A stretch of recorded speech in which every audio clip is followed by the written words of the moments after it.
불법 동영상 촬영과 유포 혐의를 받는 정준영 씨와 또 성접대 의혹을 받는 승리 씨가 내일 경찰에 출석합니다.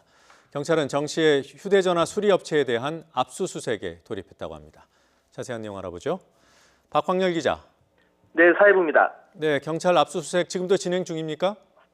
네, 아직 종료 소식은 들리지 않고 있습니다. 경찰은 정 씨가 몰카피소 당시인 지난 2016년 휴대전화를 수리했던 서울 강남의 한 사설 수리업체에 오늘 오전 수사관 10여 명을 보냈습니다. 서류와 같은 실물을 확보하는 것이 아닌 만큼 시간이 걸린다 이렇게 설명을 했는데요. 앞서 확보한 자료가 실제 업체에서 나온 것이 맞는지 보안값 수치 등을 대조하는 목적도 있다고 덧붙였습니다. 내일은 승리 씨와 정준영 씨가 모두 피의자 신분으로 경찰에 출석할 예정입니다. 승리 씨는 사흘 전 피의자 신분으로 전환된 뒤 처음으로 경찰에 나와 조사를 받는 건데요. 외국인 투자자 접대를 위해 강남의 한 클럽에 자리를 마련하라고 지시하는 내용이 담긴 카카오톡 대화 내용 등과 관련해 수사가 이뤄질 전망입니다. 정준영 씨도 내일 경찰에 소환됩니다. 경찰이 확보한 자료가 조작 가능성은 매우 작지만 사본이니만큼 정 씨의 원본 휴대전화 확보에 나설 것이라는 전망도 조심스레 나오는데요. 다만 정 씨가 사과문에서 동의를 받지 않은 채 여성을 촬영해 SNS 대화방에 유포했다는 부분을 인정한 만큼 자신의 혐의를 적극 부인할 가능성은 작다는 분석이 나옵니다. 그리고 정준영 씨는 지난 2016년, 그러니까 2년 전에 불법 동영상 촬영과 유포 혐의로 입건됐다가 무혐의를 받았고요. 또 불과 몇 달 전에도 경찰이 조사를 진행했던 사실이 있더군요. 네, 그렇습니다. 지난해 11월 하순쯤 경찰에 제보가 접수됐습니다.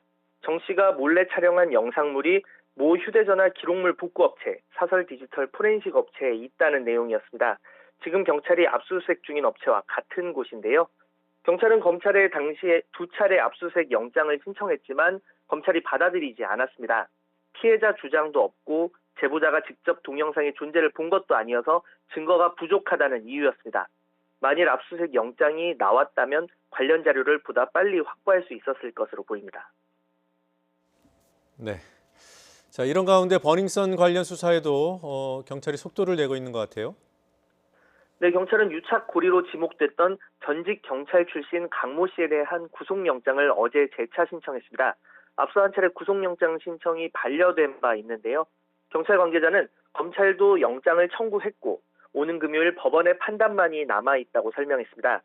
전직 경찰관이자 모 화장품 회사 임원인 강 씨는 미성년자 출입사건 무마 조건으로 금품을 받아 경찰과 유착의 연결고리 역할을 했다는 의혹을 받고 있습니다. 앞서 경찰은 강 씨가 금품을 제공했다는 의혹을 받는 버닝썬 이모 공동대표 자택에 방문을 한 CCTV 영상 등을 확보하고 이에 대한 수사도 진행해 왔습니다.